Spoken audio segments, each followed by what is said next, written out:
गिनती होगी तो विश्व बन जाएगा। अब प्यारे, यही शबरी के भाव से ठाकुर जी आपसे मिलने आए हैं और ये भागवत कथा सबके सहयोग से है। किसी को ना लगे कि कोई अकेला कथा करवा रहा है, क्योंकि भगवान किसी अकेले के नहीं है। भगवान किसके हैं? सबके। और गोवर्धन लीला में भगवान ने दिखा दिया कि 56 भोग का अर्थ क्या होता है। जब कन्हैया ने 7 दिन तक गोवर्धन पर्वत उठा के रखा, अच्छा 56 भोग पता तो सबको है, लेकिन क्यों लगाया जाता है किसी किसी को पता है। जब 7 दिन कन्हैया भूखे रहे थे तो यशोदा मैया अपने लला को एक दिन में 8 बार भोजन कराती थी।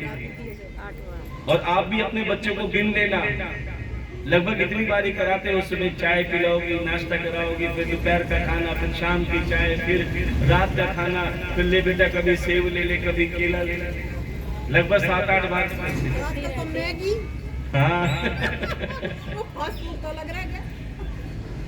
तो जब 7 दिन कन्हैया भूखे रहे थे और जब इंद्र का अभिमान दूर किया, तब यशोदा मैया 7 दिन का इकट्ठा खाना ले आई थी, 57। तो प्यारे, ये भागवत कथा में कन्हैया का संबंध गोवर्धन पर्वत है, जिसमें आप सभी अपनी सेवा की लाठी से, अर्थात जो 56 भोग है, क्या है? ये भंडारा है। ये भंडारे का प्रसाद है जिसमें सबका सहयोग है। इसमें जैसा जिसका सामर्थ्य, कोई जबरदस्ती नहीं है, क्योंकि हम प्राप्ति के लिए कथा नहीं करते। राधे राधे बेटा, ये सबको पता है जिन्होंने हमारी कथा सुन रखी है कि ये जो भी कथा हो रही है, ये आप ही नहीं सुन रहे, हजारों लोग घर बैठे इसका सीधा प्रसारण देख रहे हैं। और प्यारे, कि जो भी सेवा आती है वो प्रसाद में आप सबको ही बचती है। उसके बाद जो बचता है प्यारे, वो एक परिवार की बेटी के कन्यादान में जाता है। इसीलिए शबरी बन के जो आपको अपने बच्चों के लिए, जो आपको अपनी बेटी के लिए अच्छा लगे प्यारे, वही कन्यादान में देना, और जो आपको अपने अच्छे से अच्छा लगता हो वही सेवादान में करना। क्योंकि भगवान कहते तो 2 हाथ से सेवा कर, मैं 1000 हाथ से तेरे भंडार भरने में दे दूंगा। और प्यारे, जैसा कि बताया कि रोज के प्रसाद की सेवा कोई अकेला भी कर सकता है, 2-4 बहनें मिलकर कर सकती हैं, या थोड़ा थोड़ा प्रसाद आप सब लाएंगे तो वो आप सब में ही बटेगा। तीसरा, कि जहां व्यासपीठ की परिक्रमा होती है, समझ लेना 84 कोस की परिक्रमा का फल मिलता है भागवत कथा में। वैसे तो रोज 108 परिक्रमा करने का विधान होता है भागवत कथा की, अगर शरीर स्वस्थ हो और भगवान ने समय भी दिया हो। लेकिन अगर शरीर में कोई कष्ट है तो उसको छूट मिली है, ब्रेक लेके करो, ठीक है, नहीं तो 7 दिन में टोटल 108 कर लेना। वैसे तो रोज 108 की परिक्रमा का विधान है, लेकिन समय का अभाव या शरीर में कोई कष्ट हो तो टोटल 7 दिन में मिलाकर 108 कर लेना। और जब भी परिक्रमा करो,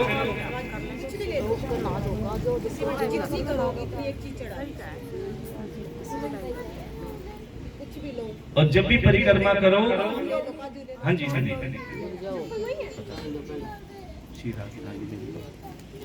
जब भी परिक्रमा करो, गिनती के लिए चाहे मिश्री के दाने, चाहे टॉफी, मेवा या कोई सिक्के भी कर लेते हैं, क्योंकि जो आप भगवान को लगाते हो प्यारे, वही कई गुना तुम्हें मिलता है अन्नदान के रूप में, धन दान के रूप में।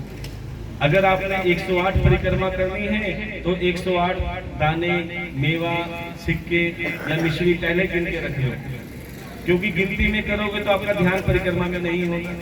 जितनी परिक्रमा करनी उतने दाने गिन के रख लो, राधे राधे करते रहो, एक चढ़ा दो, फिर राधे राधे करते रहो, फिर एक चढ़ा दो। समझ लेना कि आपका हर कदम, समझ लेना गंगा सागर की ओर जा रहा है, 84 कोस की परिक्रमा की ओर बढ़ रहा है, मेरे ठाकुर की ओर बढ़ रहा है।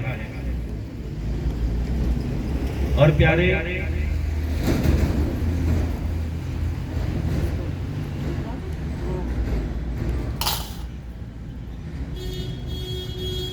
कि 4 अक्षर में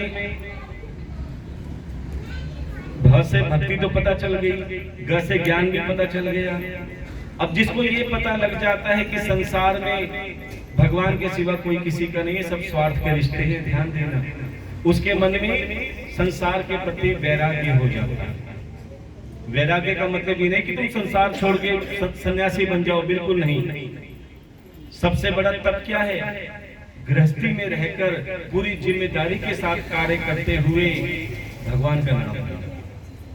कुछ समय मिले, जब मौका मिले भगवान का गुणगान, भगवान की कथा, भगवान की सेवा में लगे रहो। परिवार की खूब सेवा करो, लेकिन कैसे? संसार को खूब प्रसन्न रखो, लेकिन कैसे? आपने नाव देखी है, 24 घंटे पानी में रहती है लेकिन डूबती नहीं। क्यों?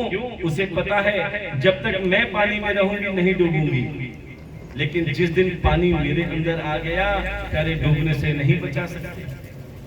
ये संसार क्या है? ये पानी है और आप कौन हो? नाव हो। जब तक आप संसार में पूरी जिम्मेदारी से कार्य करोगी नहीं डूबोगी, लेकिन जिस समय संसार तुम पर हावी हो गया, प्यारे, तुम्हें डूबने से कोई नहीं बचा सकता। इसीलिए प्यारे सारे कार्य करो और भगवान का गुणगान भी करो और धर्म के लिए सेवा भी करो। यही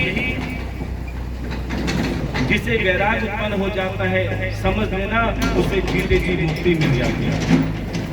और प्यारे, इसी भागवत कथा का प्रचार प्रसार करने के लिए श्री सुखदेव भगवान का आगमन हुआ। बोलिए श्री सुखदेव भगवान की। और उन्होंने ही मात्र 16 वर्ष की आयु में भागवत कथा का प्रचार प्रसार किया। और नारद जी, जिन्होंने अपनी भक्ति से, जिन्होंने अपने ज्ञान से ज्ञान वैराग्य भक्ति को जागृत किया, और जब ज्ञान वैराग्य भक्ति ने नारद जी से पूछा कि हे नारद जी, भागवत कथा सुनकर किस किस का उद्धार हुआ, तब नारद जी ने कहा, प्यारे, भागवत कथा सुनकर 84 लाख योनियों में जो भी कथा में आ जाता है उसका उद्धार हो जाता है। ये मत सोचो कि आप ही कथा सुन रहे हो, प्यारे, ये कीड़े मकोड़े, मक्खी, कोई कुत्ता, बंदर या कोई भी सब योनियां हैं, जो भी इस कथा पंडाल में आ जाता है, प्यारे, उसका भी उद्धार हो जाता है। और तो और प्रेतों की भी मुक्ति हो जाती है। आत्मदेव बहुत बड़े विद्वान थे, जिनकी पत्नी का नाम था धुंधली। क्या नाम था? धुंधली। वो इतने बड़े विद्वान थे, लेकिन धर्मपत्नी हमेशा झगड़ा करती थी और कहते हैं जहां कलेश होता है ना, वहां बरकत नहीं होती। उसी कलेश के कारण आत्मदेव की कोई संतान भी नहीं थी, जिसके कारण धुंधली उसे हमेशा ताने मारती थी। अब आत्मदेव ने सोचा ऐसी जिंदगी से तो मर जाना अच्छा। आत्महत्या करने के लिए जंगल में निकल पड़े। वहां पे सिद्ध महात्मा मिले। सिद्ध महात्मा ने कहा, अरे आत्मदेव, तुम दुखी क्यों हो? आत्मदेव ने कहा, मैं दुखी इसलिए हूं कि मेरे कोई पुत्र नहीं है। महात्मा जी मुस्कुराए, अरे तुम्हारे पुत्र नहीं है इसीलिए दुखी हो?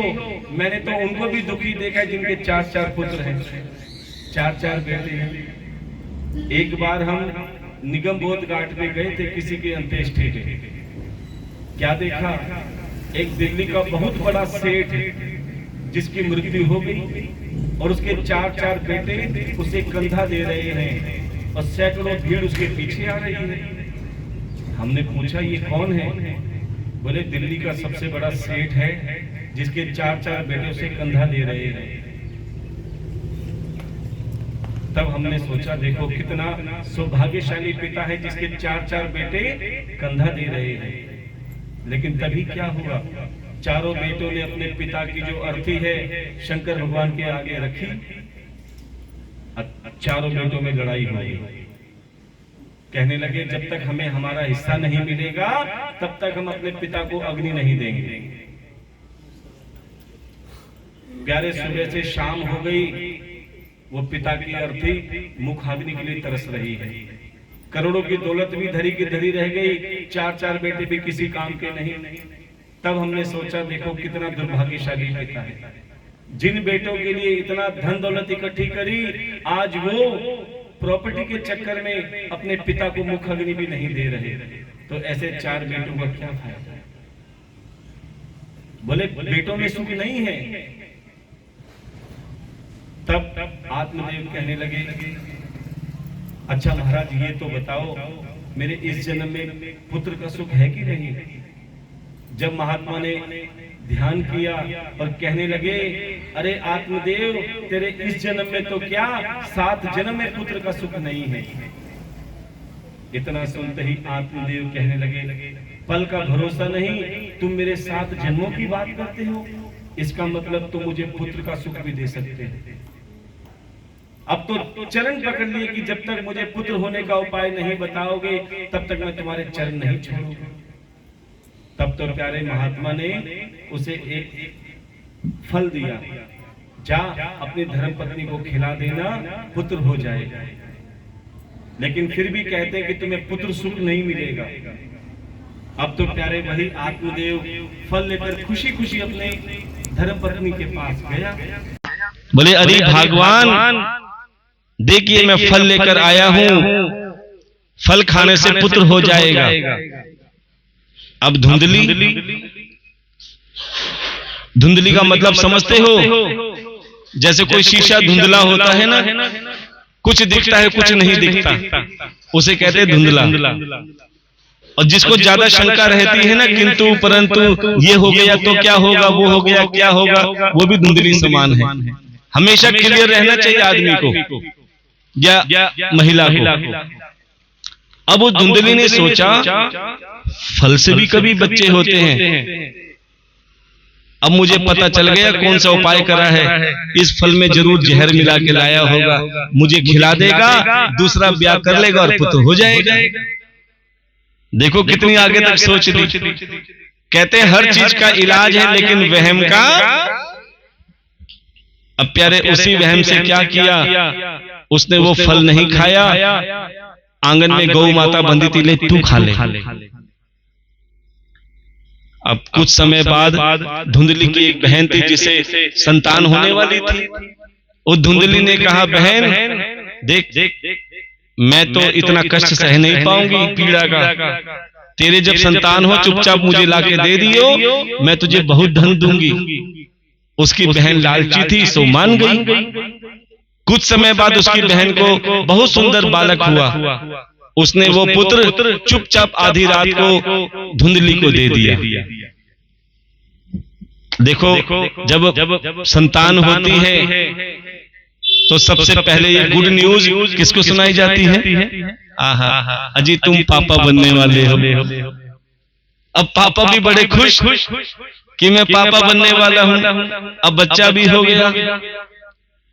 अब पापा अपने बेटे को खूब लाड प्यार करता है। अब तुतलाती आवाज में बच्चे अगर गाली भी देते हैं तो पिता को बड़ा अच्छा लगता है, देखो कितनी अच्छी बात बोल रहे हैं। और वही बच्चे बड़े होकर जब सच में गालियां देते हैं, मारते हैं, पीटते हैं, तब सर पकड़ पकड़ के रोते हैं और बन ले पापा। अब ध्यान देना सज्जनों, कुछ समय बाद उस गौ माता को भी बच्चा हुआ, लेकिन वो बच्चा तो इंसान की तरह था लेकिन कान गाय की तरह थे, क्योंकि उसको क्या दिया था? महात्मा का फल। पूरा शरीर इंसान का था लेकिन कान गाय की तरह थे, इसलिए उसका नाम रखा गौकर्ण। और जो लालच का फल था आत्मा राम नाम रखा जब उस पुत्र का, तो धुंधली ने कहा कष्ट मैंने सहा, पीड़ा मैंने सही, तो नाम भी मैं ही रखूंगी, मेरा नाम धुंधली, मेरे पुत्र का नाम धुंधकारी। बताया था ना धुंधकारी की कथा आएगी। अब प्यारे एक महात्मा का फल था और एक लालच का फल था, दोनों बड़े होने लगे। जो लालच का फल था वो बुरे कामों में पड़ने लगा, जुआ खेलने लगा, शराब पीने लगा, चोरी करने लगा, डाका डालने लगा। और जो महात्मा का फल था कौन? गौकर्ण। वो सत्संग करने लगा, कथा करने लगा, पूजा पाठ में लग गया। दोनों भाई बड़े हुए, एक पाप का फल था, एक महात्मा का फल था। बड़े ध्यान से सुनना। जो धुंधकारी था, जब उससे बाहर चोरी करने का मौका ना मिलता तो घर में चोरी करता। कभी पिताजी की अंगूठी चुरा ली, जुए में हार गया। कभी पिताजी की घड़ी चुरा ली, जुए में हार गया। अब पिताजी घड़ी ढूंढते या अंगूठी ढूंढते, मां को पता है कि बेटे ने चुरा ली है, लेकिन प्यारे अपने बेटे की गलती पर पर्दा डाल रही है। बल्कि आत्मदेव से ही कहती है, जी आप ही रख के भूल गए होंगे, इधर होगी उधर होगी। और सच बताएं, बेटे को बिगाड़ने में ज्यादा हाथ किसका होता है? जो अपने बच्चों को ज्यादा लाड़ प्यार से पालती है। बताया था ना मैंने, एक पौधा धूप में रखो और एक पौधा एयर कंडीशन में रखो। ये पौधा क्या है? तुम्हारे बच्चे। जो धूप वाला पौधा अच्छी तरह खिलता है, क्यों? धूप भी लगती है, बारिश भी झेलता है, आंधी तूफान भी झेलता है, प्यारे वो मजबूत बनता है, अर्थात संघर्ष करना जानता है। और जो एयर कंडीशन में होते हैं ना, वो ज्यादा लाड़ प्यार में रहते हैं। बेटा तू बाहर मत निकल, हवा लग जाएगी, तू जमीन पे मत डोल, मिट्टी से दूर रखते हैं। और देख, आपको पता होगा, जितना जो अपने बच्चों को बचा के रखते हैं ना, कंबल में उड़ा के, उतने ज्यादा बच्चे बीमार होते हैं। आपने एक बार देखी होगी, जो रोडों पे मजदूर होते हैं ना, उनके बच्चे रोड़ी में, बदरपुर में, रेत में नंगे पैर पूरे नंगे खेलते हैं। सर्दी हो धूप हो, हमेशा हंसते रहते हैं, चाहे भूख से कितने ही तड़पते हो, लेकिन हंसते मिलेंगे। क्यों? उन्हें संघर्ष करना आ गया। और जो ज्यादा लाड़ प्यार में पलते हैं, वो बच्चे ज्यादा बीमार होते हैं। प्यारे चिड़िया भी अपने बच्चों को तब तक चोंच में दाना डालती है जब तक वो उड़ना नहीं जानते। जब वो बच्चे उड़ना जानना चालू कर देते हैं तो चिड़िया के जो माँ बाप है ना, वो दाना डालना भी बंद कर देते हैं। अब तुम अपनी व्यवस्था खुद करो। और बच्चे मजबूत तभी बनते हैं जब उन्हें संघर्ष करना सिखाया जाता है। अब प्यारे, हर बार धुंधली अपने धुंधकारी की पक्ष लेती थी, बचा लेती थी। और जो अपने बच्चों की गलती पर पर्दा डालते हैं, बाद में बहुत बड़ा दुख झेलना पड़ता है। एक दिन क्या हुआ, आत्मदेव उस रास्ते से जा रहे थे जहां 5-7 जुआरी जुआ खेल रहे थे। तभी आत्मदेव ने देखा, उसकी अंगूठी एक जुआरी के हाथ में उंगली में थी। अरे ये अंगूठी कैसे आई तुम्हारे पास? बोले आप कौन? बोले मैं धुंधकारी का पिता। बोले बहुत अच्छी बात है। बोले ये अंगूठी नहीं, घड़ी, चैन, पेन सब मेरे पास है। बोले कैसे? बोले जुए में हार के गया है तुम्हारा बेटा। अब तो वो आत्मदेव क्रोध में लाल अपनी धर्मपत्नी के पास गए। बोले धुंधली, मेरी अंगूठी, चैन, घड़ी जो भी है सब कहाँ है? बोले तुम रख के भूल गए होंगे। बोले अब समझ में आ गया, इसमें बेटे की गलती नहीं है, ये सब तेरी गलती है जो उसकी गलतियों पे पर्दा डाला है। बुला अपने बेटे को। जैसे ही धुंधकारी आया, पिता ने जैसे डांट मारी, क्योंकि अब धुंधकारी का सारा डर खुल चुका था। मां ने इतना हौसला दे रखा था, बार बार पर्दा डालती थी तो बेटे का हौसला बढ़ता था कि मैं बहुत अच्छे काम करता हूं। अब तो जैसे पिता ने डांटा, उसी समय धुंधकारी ने पिता की गिरबान पकड़ ली। प्यारे जैसे गिरबान पकड़ी, पिता की आंखों में आंसू आ गए। बोले बेटा, तूने आज मेरे पिता होने का सिला दे दिया। जिस उंगली पर तुझे मैंने चलना सिखाया, पकड़ पकड़ के कंधे पे बिठा के तुझे घुमाया, आज तूने उसका सिला दे दिया।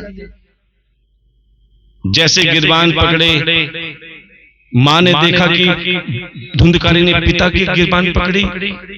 अब उसे पता लग गया कि इसका कारण भी मैं ही हूं। जैसे वो बीच में बचाने के लिए आई, प्यारे वो धुंधकारी अपनी माँ का सम्मान तो पहले ही खो चुका था, जोर से माँ को थप्पड़ मारा, इतना सदमा लगा, उसे अपनी गलती का एहसास हुआ, ऐसा सदमा लगा, अटैक पड़ा, माँ का देहांत हो गया। जब माँ का देहांत हुआ तो पिता भी उस बेटे को छोड़ के जंगल में चला गए। ऐसे बेटे से तो ना होना अच्छा।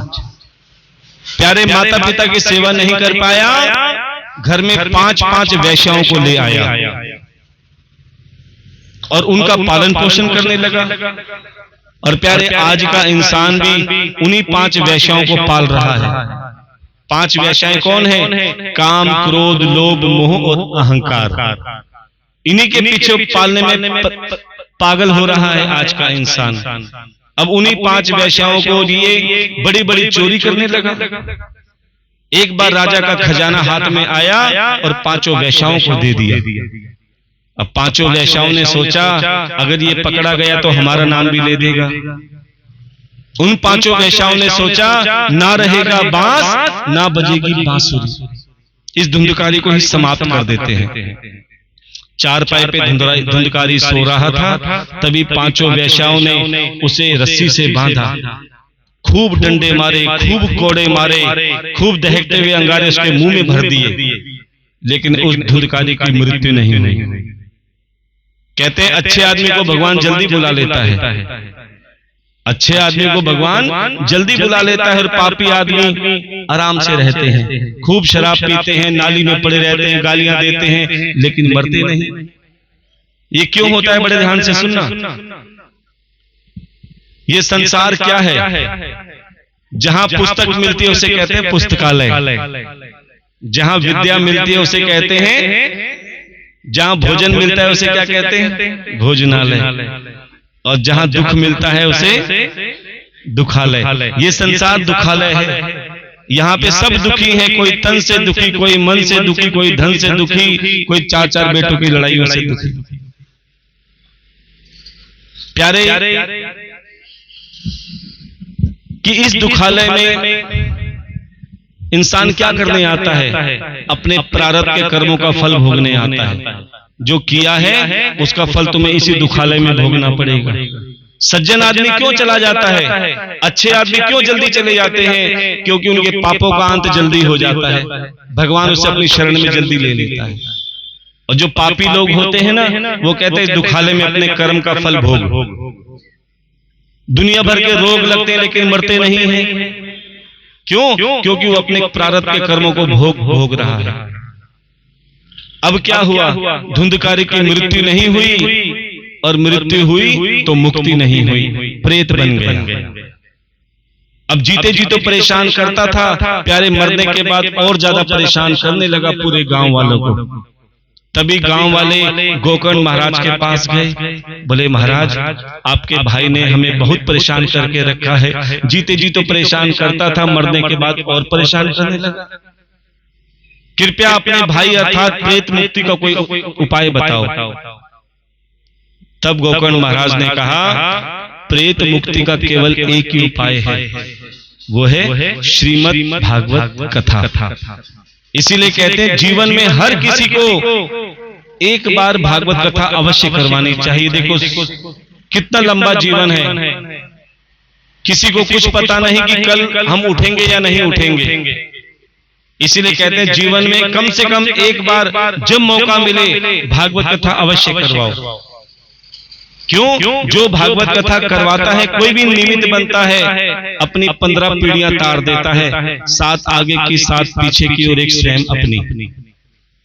अगर भागवत कथा कराने का सामर्थ्य ना हो, कई लोगों को वहम है जी लाखों का खर्चा आता है, यहां भी कथा हो रही है, देखते हैं कितने लाख का खर्चा आएगा आपका। अच्छा ये बताओ कथा में आनंद किस किस को आ रहा है? कथा समझ में किस किस को आ रही है? क्योंकि ठाकुर को पाने के लिए लाखों की जरूरत नहीं है, भाव की जरूरत है। क्या है? भाव की भूखी प्रभु है, भाव की, बोलो ना, है भाव की भूखी प्रभु है, भाव के भूखे प्रभु ये वेद बताते हैं, ये वेद बताते हैं। जब भक्त पुकारे प्रेम से प्रभु दौड़े आते हैं। जब भक्त पुकारे प्रेम से प्रभु दौड़े आते हैं। कि प्यारे भगवान भाव के भूखे हैं। अब क्या हुआ, जैसे ही गोकर्ण महाराज ने कहा प्रेत मुक्ति का एक ही साधन है श्रीमद् भागवत कथा, आप सभी मिलकर भागवत कथा करवाओ। उन्होंने ये नहीं कहा कोई अकेला करवाए, क्योंकि जो कथा अकेला करवाता है ना कहीं उसके अंदर मैं आ जाती है कि मैं कथा करवा रहा हूं। और प्यारे जहां मैं आई भगवान फट दे की दूर हो जाते हैं। महाराज में गोपियों के अंदर भी मैं आई थी, कन्हैया उनको भी छोड़ के अंतर ध्यान हो गए थे, क्योंकि मैं और अभिमान नहीं आना चाहिए। जिसके अंदर अभिमान आ गया प्यारे उसका सर्वनाश निश्चित है। अभिमान में 3 जने बिल्कुल चले गए। कौन कौन? धन, वैभव और वंश। ना मानो तो देख लो रावण, कौरव और कंस, ये सब अभिमान में ही गए हैं। इनके पास कमी किसी चीज की नहीं थी। इसलिए हम आपसे भी कहते हैं भगवान से कहा करो कि प्रभु हमें सब कुछ देना, लेकिन अभिमान, क्योंकि अभिमान अगर आ गया तो प्यारे फिर तुम किसी काम के नहीं। भाव रखो। अगर भाव सच्चे होंगे, भाव अच्छे होंगे तो भगवान तुमसे भी किसी न किसी रूप में मिलने जरूर आएंगे, ये पक्की बात है। अब गोकर्ण महाराज ने कहा सबसे पहले तो आप सबने मिलकर कथा करवानी है। कोई ये ना कहे कि मैं अकेला कर रहा हूं। अब कोई भंडारे में अखंड ज्योत घी की व्यवस्था कर रहा है, कोई रोज के प्रसाद की व्यवस्था कर रहा है, कोई ब्राह्मण के भोजन की व्यवस्था कर रहा है, कोई कन्यादान, कोई रुक्मणी विवाह, कोई किसी रूप में जैसा जिसका भाव है, सब बड़े भाव से लगे हुए हैं। प्यारे सबने मिलकर पंडाल सजा दिया, सबने प्रसाद की तैयारी कर ली, भंडारे की तैयारी कर ली। सबके सहयोग से प्यारे बहुत अच्छा कार्य होता है और मैं भी नहीं होती। अब तो क्या हुआ, पंडाल सज के तैयार हुआ, कथा का पहला दिन हुआ। यहाँ गोकर्ण महाराज कथा कर रहे हैं, पूरे श्रोताजन बैठे हैं, लेकिन तभी वो भी आके बैठा जो कभी कथा में नहीं गया। कौन? धुंधकारी, जो प्रेत बन चुका था। जीते जी तो मुक्त नहीं होना चाहता था, लेकिन प्रेत बन के उसका भी मन हुआ बहुत हो गया, अब मैं भी मुक्त होना चाहता हूं। संत के मुख से सुन ही लिया था कि जो कथा सुनता है उसकी मुक्ति निश्चित रूप से होती है, लेकिन उसके प्रारब्ध के कर्म आगे आ गए। बड़े ध्यान से सुनना, वो कथा में बैठ तो गया कथा सुनने के लिए, लेकिन हवा का झोंका आया, क्योंकि प्रेत था वो भी हवा ही थी, उसको उड़ा कर ले गया, कथा नहीं सुन पाया। अब किसी को वो धुंधकारी नहीं दिख रहा, लेकिन गोकर्ण महाराज ने देख लिया कि ये मुक्ति पाने के लिए आया है। तभी एक बांस मंगाया 7 गांठ वाला, और उस धुंधकारी को उस बांस में स्थापित कर दिया। जैसी कथा शुरू हुई, एक एक करके 7 दिन कथा विश्राम हुई, और एक एक करके सब गांठें खुलने लगी। जैसे 7वीं गांठ खुली, बैकुंठ से विमान आया। किसके लिए? धुंधकारी के लिए। कथा तो सब सुन रहे थे, सबने कहा महाराज कथा तो हमने भी सुनी है, लेकिन विमान खाली धुंधकारी के लिए क्यों आया? तब गोकर्ण महाराज ने कहा क्या आपने सच में कथा सुनी? अरे कई लोग तो कथा को पिकनिक समझते हैं, ध्यान देना। एक दिन आए तो दूसरे दिन नहीं आए। कई तो कहते हैं हम कृष्ण जन्म पे आएंगे, कोई कहते हैं हम रुक्मणी विवाह पे आएंगे, हम कहते हैं सीधा भंडारे में आओ, कौन मना करता है? लेकिन प्यारे ये ना जाने तुम्हारे कौन से सत्कर्म होते हैं जो तुम्हें कथा में बिठाते हैं। हर कोई कथा में नहीं बैठ सकता। हम कथा में कहते हैं जिसे जनता चुनती है वो विधानसभा में बैठता है, जिसे जनता चुनती है वो विधानसभा में बैठता है, और जिसे मेरा गोविंद चुनता है केवल वही भागवत कथा में बैठता है। हर कोई कथा में भी नहीं बैठ सकता। जिस पर मेरे गोविंद की कृपा है प्यारे वही कथा सुन सकता है, क्योंकि वक्ता और श्रोता दोनों के अंदर जब तक कृष्ण का वास नहीं होगा, ना ही कथा कोई कह सकता है और ना ही कथा कोई सुन सकता है। तो प्यारे सबने बड़े भाव से कथा सुनी और उस धुंधकारी की मुक्ति हो गई। ध्यान देना, अगर आपको भी मुक्ति पानी है जीते जी, मरने के बाद कोई गारंटी नहीं, लेकिन जीते जी मुक्ति पानी है तो प्रेम से कथा सुनो। अगर तुम्हें भगवान ने कुछ इस लायक बनाया है तो कथा में किसी भी रूप में सेवा करो, चाहे रोज के प्रसाद के रूप में, अखंड ज्योत में घी के रूप में, ब्राह्मण भोजन के रूप में, कन्यादान के रूप में या अन्नदान भंडारे के रूप में। तब आपको लगेगा कि हाँ, अगर हम कथा नहीं करा सकते तो कम से कम इस लायक तो हैं कि हम सेवा भी कर सकते हैं। तो जैसे उस प्रेत के लिए विमान आया, मेरा ठाकुर आपके लिए भी विमान भेजेगा, लेकिन आप जाना चाहो तो ना। एक कथा में बूढ़े बाबा और बूढ़ी अम्मा कथा सुन रही थी, बड़े प्रेम से कथा सुनी। अब विमान आया बूढ़े बाबा के पास, बोले बाबा आपने बहुत प्रेम से कथा सुनी है, चलो तुम्हें बैकुंठ ले चलते हैं। बाबा ने कहा मैं कोने जाऊं? बोले क्यों? बोले मेरी बुढ़िया का ख्याल कौन रखेगा, अभी भी मोह अटका हुआ है। अब बूढ़ी मैया से बोला चल मैया तू चल ले, तो बोले मैं भी कोने जाऊं? बोले क्यों? मेरे पीछे से बूढ़े बाबा का ख्याल कौन रखे, देखो अभी भी ममता अटकी हुई है। यही मोह माया तो तुम्हें तरने नहीं देती, ध्यान देना। अब जब अंत समय आता है ना तो एक आभास हो जाता है कि अब मैं जाने वाली हूं। समाचार आ जाता है मेरे ठाकुर का। जब धर्मराज आए एक बूढ़ी मैया के पास कि चल मैया तुझे बैकुंठ ले चलता हूं, तब बूढ़ी मैया कहने लगी महाराज मैं चल तो लेती, लेकिन मेरे कुछ काम बाकी हैं। बोले अब क्या रह गया बुढ़ापे में? बोले कुछ बातें अपने परिवार से करनी है, मुझे 5 मिनट उधार दे दो। बोले तुझे पता है 1 मिनट भी उधार नहीं मिलता, 1 सेकंड भी नहीं मिलता, तू तो 5 मिनट मांग रही है। तूने जीवन भर क्या किया जो 5 मिनट में कर लेगी? बोले मुझे कुछ बात करनी है।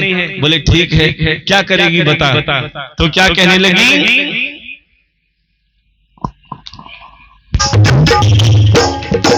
स्वर्ग सो आयो फूल सो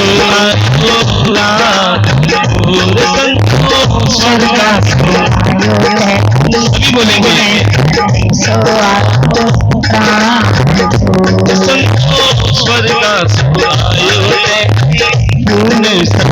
सो आयो फूल सो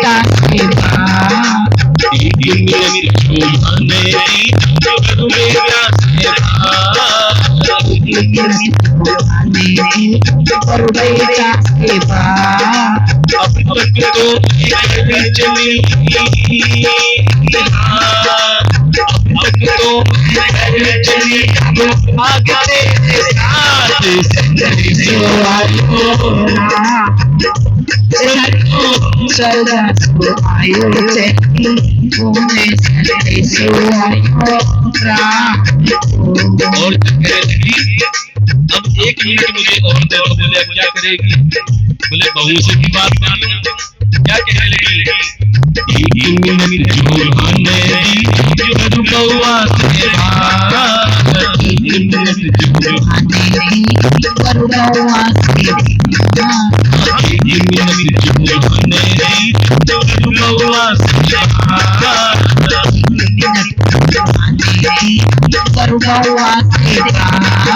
क्या बात करेगी? जो आज तक नहीं कर पाई, जो आज तक नहीं कह पाई, आज तो मैं कह दूं। बताओ क्या कहना चाहती थी? सारी जिंदगी सास बहू में एक शिकायत रहती है। बहू सास की शिकायत करती है, सास बहू की करती है। क्या करते हैं? ध्यान से सुनना, क्योंकि हमारे पास दोनों अपना मन हल्का करते जाते हैं। सबसे पहले सासू जी आती हैं, क्या कहती है? महाराज मैं अपनी बहू से बहुत दुखी हूँ। बड़े ध्यान से सुनना कि महाराज मैं अपनी बहू से बहुत दुखी हूं। बोले कैसे? बोले अपनी बहू को जितना मर्जी सोना दे दूं, जितना मर्जी चांदी में तोल दूं, लेकिन उनका मुंह सीधा नहीं होता। अब बहुरानी भी आती है मेरे पास में, क्या कहती है? महाराज मैं अपनी सासू माँ से बहुत दुखी हूँ। बोले क्यों? सुनो क्या कहती है कि मैं अपनी सासू माँ से दुखी हूँ। बोले कैसे? तुम्हें तो सासू माँ खूब सोने में तोलती है, खूब चांदी में तोलती है, फिर भी तुम्हारा मुंह सीधा नहीं होता, तुम सासू जी के लिए कह रही हो। अब बहुरानी क्या कहती है? बड़े ध्यान से सुनना। बोले महाराज ना हमें सोने से प्रेम है, ना हमें सोने से प्रेम है, ना चांदी से प्रेम है। बोले तो किससे प्रेम है? बोले ना हमें सोना चाहिए, ना चांदी चाहिए, बताओ तुझे क्या चाहिए? बोले हमें बस लोहे के टुकड़े से प्रेम है। बोले लोहे का टुकड़ा क्या? जो सासू माँ ने कमर में बांध रखी है, वो लोहे का टुकड़ा मिल जाए बस, और कुछ नहीं चाहिए। अब सासू जी क्या कहती हैं? बड़े ध्यान से सुनना। सासू जी कहती है बहू जीते जी तो मैं लोहे का टुकड़ा दूंगी नहीं। बोले जीते जी तो मैं लोहे का टुकड़ा दूंगी नहीं। और बहुरानी क्या कहती है? अरे सासू इसके बिगड़ में तुम्हें जीने भी नहीं दूंगी। देखो आज भी इसका और कल भी इसका। बड़े ध्यान से सुनना। जितना मर्जी संभाल के ले जाओ, रात को जब फटका फटाका बोलेगा ना वैसे ले लेंगे। सब अलमारी खुल जाती है, सब तिजोरियां खुल जाती हैं। तो क्यों ना जीते जी, अरे बहू कल भी तेरा आज भी तेरा। ये काम करने के लिए क्या कहती हैं?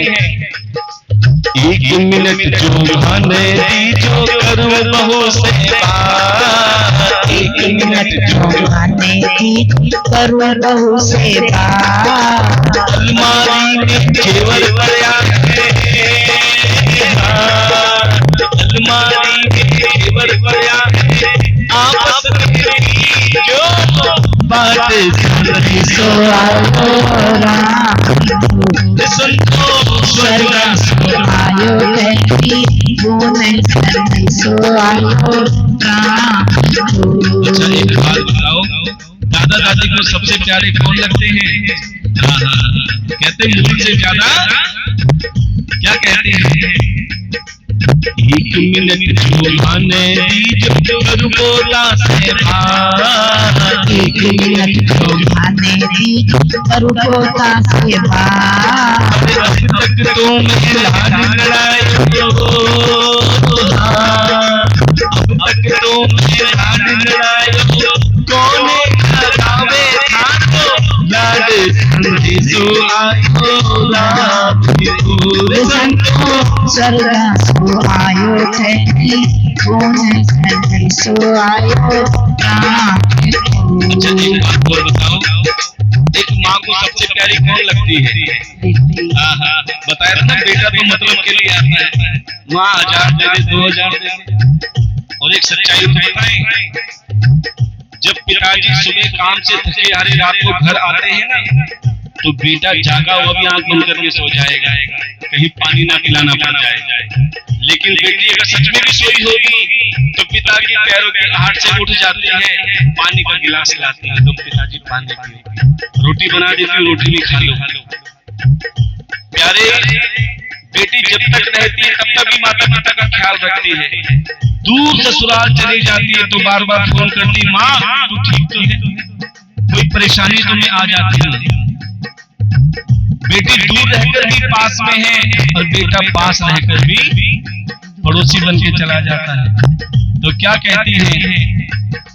एक मिनट जो बहाने दी जो करूं बेटी से बात, एक मिनट जो बहाने दी करूं बेटी से बात। माए बेटी मन में रह गई, हाँ माए बेटी मन में रह गई, कौन भरे को तेरो हाथ संदेशो आयो रात संतो स्वर्ग सो आयो कहती बोने सो आयो खाली एक मिनट पूछा, बोले अब क्या मांगेगी, सब कुछ तो कर दिया, बोले एक मिनट और चाहिए। क्या कहती है? एक मिनट जोने दीजो करूं पति सेवा, एक मिनट जोने दीजो करूं पति सेवा। देखो परसों करवा चौथ है, भला है बुरा है जैसा भी है मेरा पति मेरा देवता। ये एक दिन देवता बनते हैं। एक मिनट जो माने दीजो करूं पति सेवा, एक मिनट जो माने दीजो करूं पति सेवा। थाली में सिंदूर भरा है, थाली में सिंदूर भरा है, तारों के पर्दों में मांगे सो संतोष सो आयो तेरे खून सो आयो राम को, सो आयो राम को, सो आयो राम को। कि प्यारे कि जब हम परमात्मा की सेवा करते हैं तो परमात्मा हमें मुक्ति देने के लिए स्वयं कुछ ना कुछ साधन अवश्य भेजते हैं। लेकिन फिर भी आज 80% घरों में महाभारत हो रही है। बड़े ध्यान से सुनना, 80% घरों में महाभारत हो रही है। चाहे वो सास बहू के बीच हो, चाहे पति पत्नी के बीच हो, चाहे भाई भाई के बीच हो, चाहे पिता और पुत्र के बीच हो। ये क्यों होती है महाभारत? क्योंकि आज भी 80% घरों में महाभारत के कलाकार मौजूद हैं। महाभारत के 4 मुख्य कलाकार हैं। कौन कौन से? सबसे पहला धृतराष्ट्र, दूसरा दुर्योधन, तीसरा दुशासन और चौथा द्रौपदी। और ये चारों कलाकार आज भी हैं घरों में। सबसे पहले धृतराष्ट्र। कौन है धृतराष्ट्र? जो आंखों पे पट्टी बांधकर अपने बच्चों को अनाप शनाप खर्चा देते हैं। बच्चों ने मांगे पिताजी 10 रुपए चाहिए, ले बेटा 50 रुपए। बच्चों ने 50 मांगे, ले बेटा 100 रुपए। 100 मांगे, ले बेटा 500 रुपए। क्योंकि पैसों की कमी, बहुत पैसा है। हर इच्छा पूरी करते हैं बच्चों की, सब कुछ धन देते हैं, दौलत देते हैं, लेकिन संस्कार नहीं देते। जिसके कारण आज घरों में महाभारत हो रही है। बड़े ध्यान से सुनना। दूसरा कारण है दुर्योधन। पहले भी महाभारत किस वजह से हुई? संपत्ति के पीछे। और आज भी घरों में महाभारत किस लिए हो रही है? उसको ज्यादा दे दिया, उसको कम दे दिया, मेरे को क्यों नहीं दिया। इन्हीं चक्करों में महाभारत हो रही है। और तो और इस संपत्ति के चक्कर में पिता पुत्र को मार रहा है, पुत्र पिता को मार रहा है, भाई भाई को जहर दे रहा है। ये सुनकर कलेजा कांप जाता है। क्या इस जमाने में कलेजा तक हिला देते हैं लोग। इस जमाने में कलेजा तक हिला देते हैं लोग। सगे भाई को जहर हंस के पिला देते हैं लोग। सगे भाई को जहर हंस के पिला देते हैं लोग। प्यारे ये सच्चाई है कि सगे भाई को जहर देने के लिए भी तैयार हो जाते हैं। उसके बाद दुशासन। दुशासन कौन? जो पराई स्त्री पर नजर डाले। आज आप देख रहे हो, इसके पीछे भी घरों में महाभारत हो रही है। आज दुशासन हर नुक्कड़ में, हर गली में, हर मोहल्ले में, और तो और कई घरों में भी दुशासन है, जिसकी वजह से महिलाएं ना बाहर सुरक्षित हैं, ना घर में सुरक्षित हैं। उसके बाद बारी आती है द्रौपदी की। द्रौपदी कौन? जो बिना सोचे समझे कुछ भी बोल दे। द्रौपदी ने दुर्योधन से एक शब्द कहा था, अंधे का पुत्र, जिसकी वजह से पूरी महाभारत छिड़ गई। और आज भी 80% घरों में यही महाभारत है। कोई किसी को कुछ भी बोल देता है बिना सोचे समझे, चाहे सामने सास हो, ससुर हो, जेठ हो, जेठानी हो, बड़ा हो, छोटा हो, जिसकी वजह से महाभारत हो रही है। ध्यान देना, आज एक काम करना मेरे कहने से, आज अपने अपने घर में जाओ ना, सबसे पहले आईना देखना। आईना समझते हो ना? जब तुम आईना देखोगे, अपना चेहरा देखोगे, तो आपके होंठ धनुष की तरह दिखाई देंगे, और उस धनुष में से शब्दों के तीर निकलते हैं। अगर मीठे हुए तो किसी के दिल में प्रवेश कर जाएंगे, और अगर तीखे हुए तो किसी दिल को चीर। इसीलिए कहते हैं प्यारे, गुड़ मत दो, गुड़ जैसी बात कर। क्या रखा है आपस में तकरार करने में? कहते हैं जिस घर में मिठास नहीं होती उस घर में चींटियां भी नहीं आती। साधु संत महात्मा तो बहुत दूर की बात है। इसीलिए प्यारे कि प्रेम से बोलो, प्रेम से रहो। और जब आप हंसते खेलते कथा में आते हो, अच्छा ये बताओ, आपके बच्चे आपको हंसते खेलते अच्छे लगते हैं, रोते धोते? हंसते खेलते। तो ऐसे आप और हम भी परमात्मा की संतान हैं। जब हम हंसते खेलते रहते हैं ना, प्रसन्न रहते हैं, तो मेरा ठाकुर भी प्रसन्न रहता है। वो कहते देखो कितने अच्छे भक्त हैं जो हंसते हंसते आते हैं और हंसते हंसते जाते हैं, क्योंकि भगवान को नाचते गाते भक्त बहुत अच्छे लगते हैं। भागवत कथा में बीच बीच में कीर्तन भी होता है। कई कहते हैं ना महाराज, ये 3 घंटे बैठ के गोड़े जाम हो जाते हैं, बीच में एक आध भजन ऐसा होना चाहिए जो गोड़े भी खुल जाए। तो प्यारे, जो भगवान को अपना मानता है वो एक बार अपने स्थान पे खड़ा हो जाए, जो पड़ोसन को मानता है वो बैठा रहे। आहा, हाँ,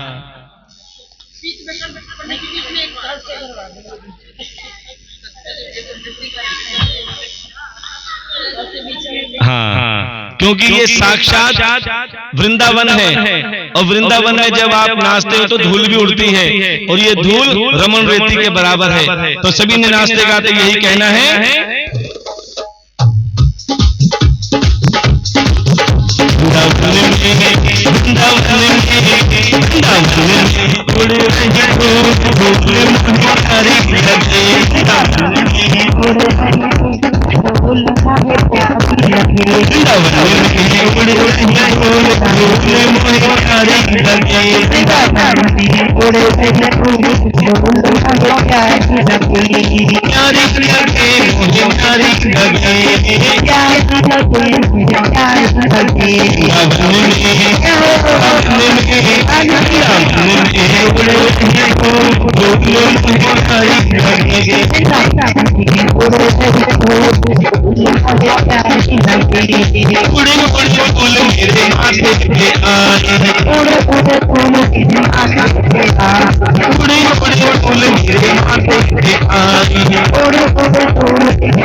औकात नहीं नचा जो तू इसे दुनिया की औकात नहीं आना हुए तो मेरी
सभी के घर में ठाकुर जी मंगल कार्य करें। आइए बड़े भाव से आरती करते हैं।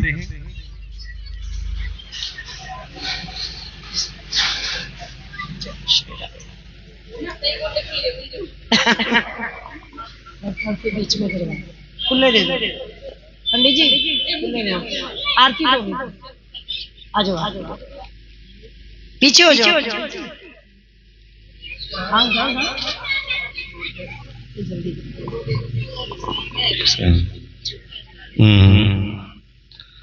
ओम चंद्रमा मनसो जातक्ष सूर्यो अजायत श्रोता द्रैक्ष प्रणक्ष मुखाद जायत है। तो सभी बड़े भाव से आरती करेंगे।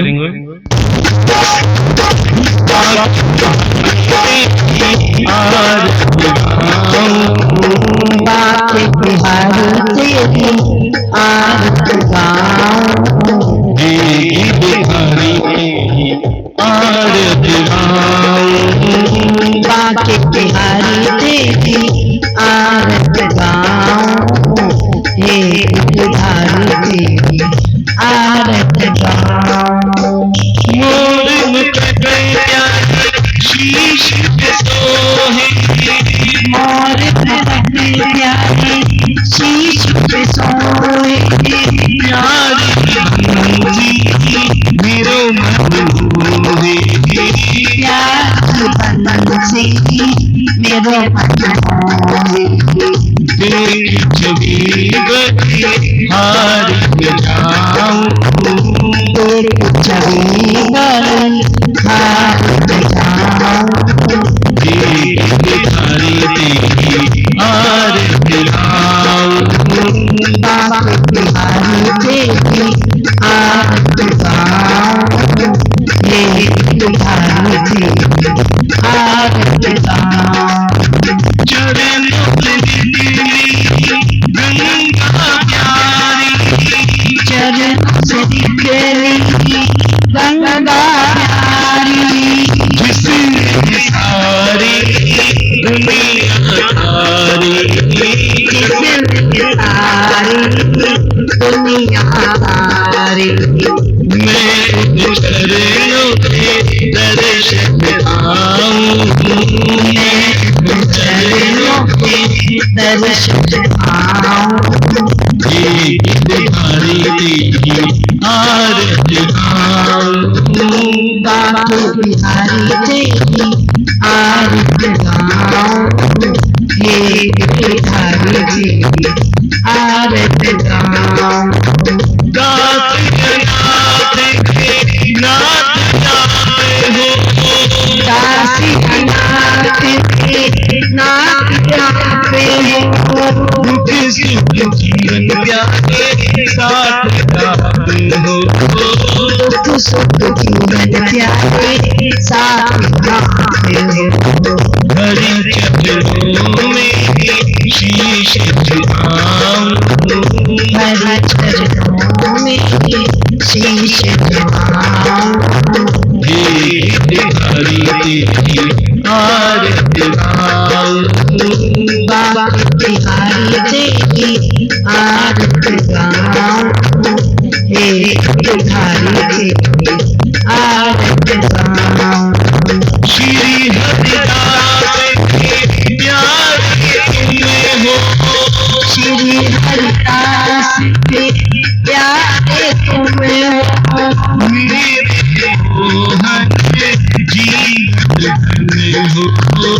मेरे मोहन जीवन में। देख बने छवि बने हाथ जाऊं, देख बन छवि बन जाऊं, हे बिहारी तेरी आरत गाऊं। बाके बिहारी तेरी आरत गाऊं, हे बिहारी तेरी आरत गाऊं।